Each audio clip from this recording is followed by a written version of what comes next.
Hello people of the internet, this is Kaiju Noir with another review in my retrospective on Toho's Heisei films. Our film for today is quite an odd one as it's not based in science fiction like Godzilla or Gunhead, but is in fact a fantasy action film based on Japanese mythology. While the film in question was known in Japan as Yamato Takeru, named after its protagonist, its American title was based on the film's antagonist, Orochi, the eight-headed dragon. It was originally meant to be the first in a planned series of films based on the adventures of Yamato Takeru, but unfortunately this series was never meant to be, as the film became a huge bomb in Japan. Could this mean that the film simply wasn't up to the standards set by Toho's previous films? Well, there's only one way to find out. We start our film with a brief overview of how the universe and its gods were created, setting the tone for the film and how these deities will come into play. Cut to many years later, in the kingdom of Yamato, twin princes are born. The Emperor of Yamato orders for the death of his youngest son, Osu, believing that the second twin will bring about misfortune to his life, as told by his psychic advisor, Tsukinoa. However, when Tsukinoa attempts to kill the baby, he is interrupted by literal divine intervention from Amano Shiratori, who acts as the messenger of the goddess Amaterasu. Amano Shiratori drops off Osu at the Emperor's sister's house before blessing the site in the same fashion as Mothra from Battle for Earth. 10 years pass and Osu, now a young child, enters a mysterious cave where he is greeted by a sleeping god, who tells Osu that he will one day become a warrior of the gods after he obtains 3 special objects of light. This inspires Osu to pursue this path and is trained by his 2 mentors, Seiryu and Genbu. Who are they and why do they agree to train him? Well, your guess is as good as mine because the plot never bothers to tell us anything about them.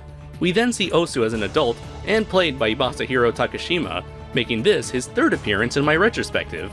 He's given pardon by the Emperor to finally live as a prince at the request of his mother. However, things immediately take a turn for the worst when Tsukinoa attempts to kill him, believing that he could potentially prevent the return of his master.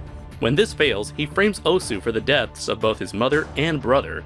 Believing that Osu was indeed responsible for this tragedy, the Emperor sends him on a quest to the country of Kumaso, where he would kill their leader Kumasu Takeru and make his followers loyal to him. Otherwise, his son would not be allowed to return home.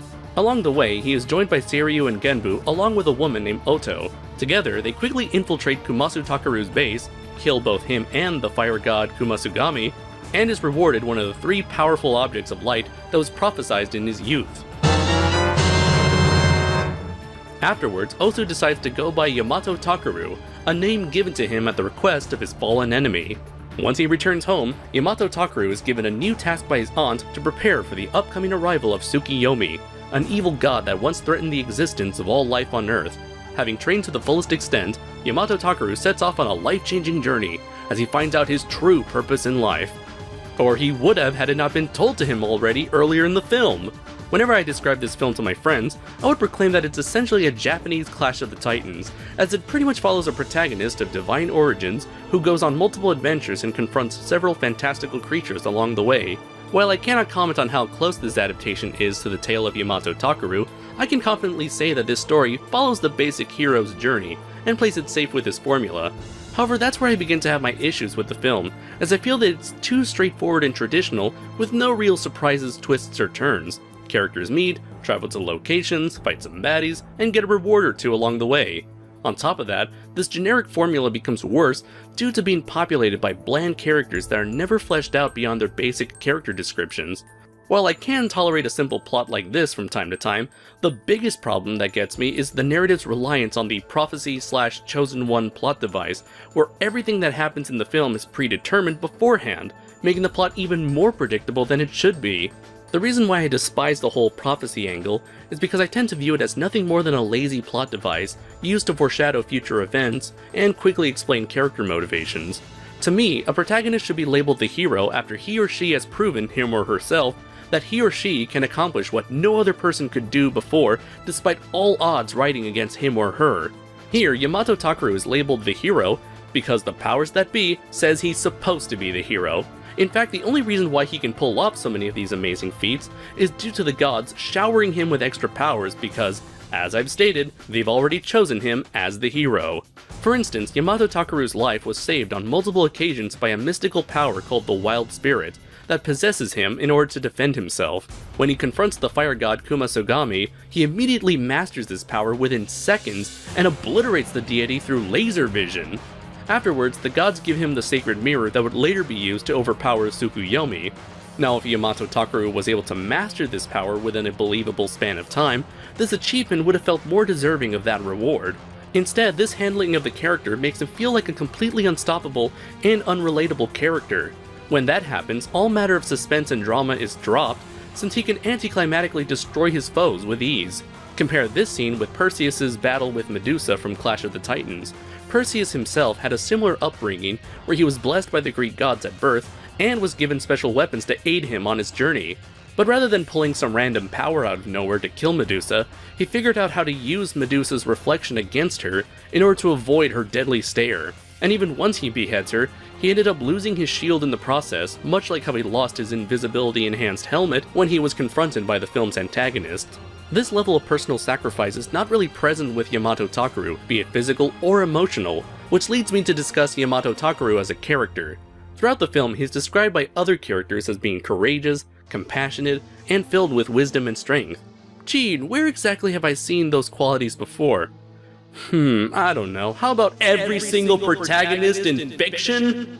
Now, to be fair, the character himself has been a staple of Japanese mythology as a Jesus Christ-esque figure, which would make him one of the precursors to the modern-day heroic protagonist. While this would explain how bland and unoriginal he is by modern storytelling standards, this doesn't excuse the fact that he was still written this way in a big-budget adaptation that was released in 1994. I'm sure Yamato Takeru could have been made a lot more compelling had creative liberties been taken with him, the supporting cast, and the plot itself. But as he is portrayed in this film, there's almost nothing below the surface that makes him a three-dimensional character, since he's essentially Mr. Perfect. The only semblance of inner conflict we see in Yamato Takeru is him struggling to find his purpose in life while people around him suffer. Now, this turmoil could have worked, but it isn't established until an hour into the film, as he seems to just go with the flow without any hint of remorse both before and after this brief scene. Also, I must reiterate, we already know his purpose in life due to his destiny being laid out to him at the beginning of the film. The only other protagonist worth bringing up is Oto, the love interest of the film. Much like every other character, there is very little to examine beyond what I already mentioned in the plot synopsis. However, the destiny plot device still shows up when it comes to her romance with Yamato Takeru. Rather than allowing their relationship to be the result of two individuals who naturally manage to find strength and comfort in each other, it turns out that the gods Amaterasu and Susanoo had pre-planned this relationship to happen by selecting both these young infants and giving them a little of their own power in order to defeat Tsukuyomi. This explains why Oto's personal reason for joining Yamato Takeru was that she felt like she had been waiting for him since before she was born. The fact that this bond was all constructed by otherworldly forces makes this relationship feel fabricated and less genuine. And this is unfortunate because I actually had some emotional investment in their relationship up until this reveal. In the film, Oto admires Yamato Takeru's qualities and follows by his example. After he saved her from Kumosagami, she returns the favor as she was willing to sacrifice her own life to save his when confronting Kaishin Muba.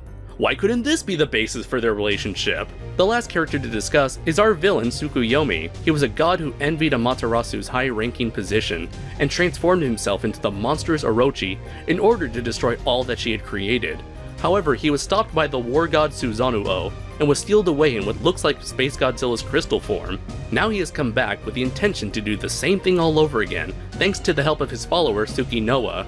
Even though Tsukuyomi is written to be just as one-dimensional as everyone else, the actor who plays him at least owns the part by giving off an aura of intimidation through his on-screen presence. I'm actually not surprised by this since the character is portrayed by Hiroshi Abe, who would go on to play the memorable Katagiri from Godzilla 2000. Also, for a narcissistic god that's capable of bringing about the end of days, he certainly showcases this power by being able to summon meteors to destroy villages, earthquakes to tear apart landscapes, and even carve the moon into Rita Repulsa's castle. Speaking of which, the production values are well handled, and the special effects are on par with what we've seen in the Godzilla series up to this point. The elaborate set designs and vibrant costuming emphasize the fantasy aspect of the film's setting, as opposed to going for a more realistic depiction of ancient Japan. In fact, this over-the-top design aesthetic, along with the exaggerated fight choreography, makes the film feel more like something out of a stage performance, or an older-fashioned Ray Harryhausen fantasy piece like The Seventh Voyage of Sinbad, or the previously mentioned Clash of the Titans. And just like a Harryhausen film, we have quite the collection of creatures here. Following the unfortunate Heisei tradition of beautifully designed yet barely functional monster puppets is Amano Shiratori, which is by far the worst puppet Toho has ever produced during the Heisei series. Everything that was wrong with Rodan in Godzilla vs. Mechagodzilla 2 is elevated here. Amano Shiratori is always depicted flying, with stiff wings moving up and down by only a few inches. In close-up shots where Yamato Takeru and Oto are riding the white bird, it's portrayed by a life-sized animatronic which features very limited range of movement in the head and neck. Now, its metallic design is something I'll delve into when I cover a similarly armored being in the film, but for now I'll say that it's quite an odd choice, as it's never explained why it appears to be made out of metal. Did it used to belong to Athena at one point? Or is it perhaps the evolved form of the Pokemon Scarbori? Kumasugami, on the other hand, is a much better looking creature that's executed using suitmation, along with large props and composite shots whenever it's seen interacting with the human cast. Being that it's made out of molten lava, it has the cool ability to morph its hands into different weapons and accessories, although why it needs a bow when it can shoot arrows directly from its hand is anyone's guess. My one complaint with the suit is that its arms look disproportionate to the rest of the body, due to the massive head and shoulders being placed on top of the suit actor's real head and shoulders. I get that this was done to give Kumasugami a large physical presence, but I think this was unnecessary given that this creature was already being green screened to look larger than the human cast. Another creature that was showcased is Kaishin Muba, a water god that Tsukinoa used in one of his attempts to kill Yamato Takeru. I'm impressed by how the filmmakers were able to put a unique spin on the classic sea serpent design by giving him brightly colored skin, decorative fins, and tentacled hands. Although it's a shame that he's given very little screen time in comparison to his monster's co-stars. Up next is Utsuno Ikusagami, a giant warrior that is the result of Yamato Takeru fusing with all three objects of light along with Amano Shiratori, which would explain why it also has a metallic appearance. I gotta wonder if Koichi Kawakida's love of robots and machinery was the reason why he made Amano Shiratori and Ikusagami look this way. Maybe he enjoyed working on Mechagodzilla so much that he wanted to perfect the techniques used in that suit with Ikusagami, hence the giant robot-esque appearance. I mean, there's no doubt that these two look cool, however they feel out of place aesthetically in this traditional fantasy setting. Now, if this was a setting similar to, say, Asgard from the Thor films, where magically powered technology exists, it would help the two blend with this world. As for the suit, Ikusagami is a great improvement over Mechagodzilla, since he displays a much wider range of movement and is able to perform certain stunts involving physical combat and wire work. Finally, we have the titular kaiju himself, at least when it comes to the American title. Orochi has been a monster that's been featured and referenced in numerous forms of entertainment. While I have not personally seen that many interpretations of Orochi, I feel that this particular version is a bit lackluster, especially in comparison to monsters we've already seen in the Heisei series with similar body types. The first creature that comes to mind is King Ghidorah, due to both sharing similarly designed draconian heads, which is funny when you consider that early promotional material for the film featured heads similar in appearance to Showa Ghidorah. If I didn't know any better, I'd say that these were the actual props of Showa Ghidorah. The second similarly designed monster is Biollante, who also featured a very large immobile body with multi-headed appendages. While Ikusagami was an improvement over the special effects seen in previous films, Orochi doesn't quite top Biollante. The lower portion of Orochi's main body is always shrouded in fog, giving the impression that the body was left incomplete or had exposed mechanics underneath. Also, its front feet never look like they're dragging the body across, like Biollante's four main tentacles, as the feet always look like they're barely hovering over the ground, which could have been another reason why the fog was used. As for its back legs, I wasn't even aware they existed until I saw them on toys of Orochi. I will give Kawakida's team credit for pulling off a large puppet/suit that featured multiple flamethrowers that could function at the same time. While Orochi works for the most part, it's sadly never given the performance a monster as famous as this deserves. After a uniquely staged fight between Yamato Takeru and Orochi, the final battle becomes far too one-sided once Ikusagami enters the picture, resulting in a short and rather anticlimactic finale that lacks the sense of urgency you'd come to expect for a Japanese monster movie.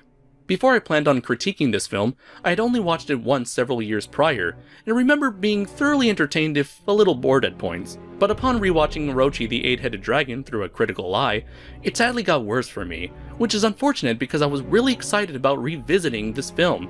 After all, this was the first and only time Toho broke away from a Godzilla-related monster movie, which hadn't happened since 1973's Space Amoeba. On top of that, it features one of the most famous monsters in all of Japanese mythology. However, with such a reliance on prophecies and predetermined destinies, the plot is devoid of any suspense. On top of that, we've got bland protagonists that feel like they were ripped straight out of the most forgettable of Toho's Showa films. Despite being a predictable retread of the hero's journey, the film does manage to be entertaining through its multitude of monsters and visually pleasing production values. In the end, I'm giving Orochi, the 8-headed dragon, a 2 out of 5. If you can stomach the Chosen One plot device, then perhaps you'll end up enjoying this film a lot more than me. And in that case, I would recommend it to the most hardcore and most curious of tokusatsu fans. Join me next time when I return to the Godzilla series with a film so infamous that many fans have proclaimed it to be the absolute worst of the Heisei series. Now, is it as bad as people say it is? Or is it an underrated gem? Tune in to find out as I review Godzilla vs. Space Godzilla. Until next time, everybody, take care.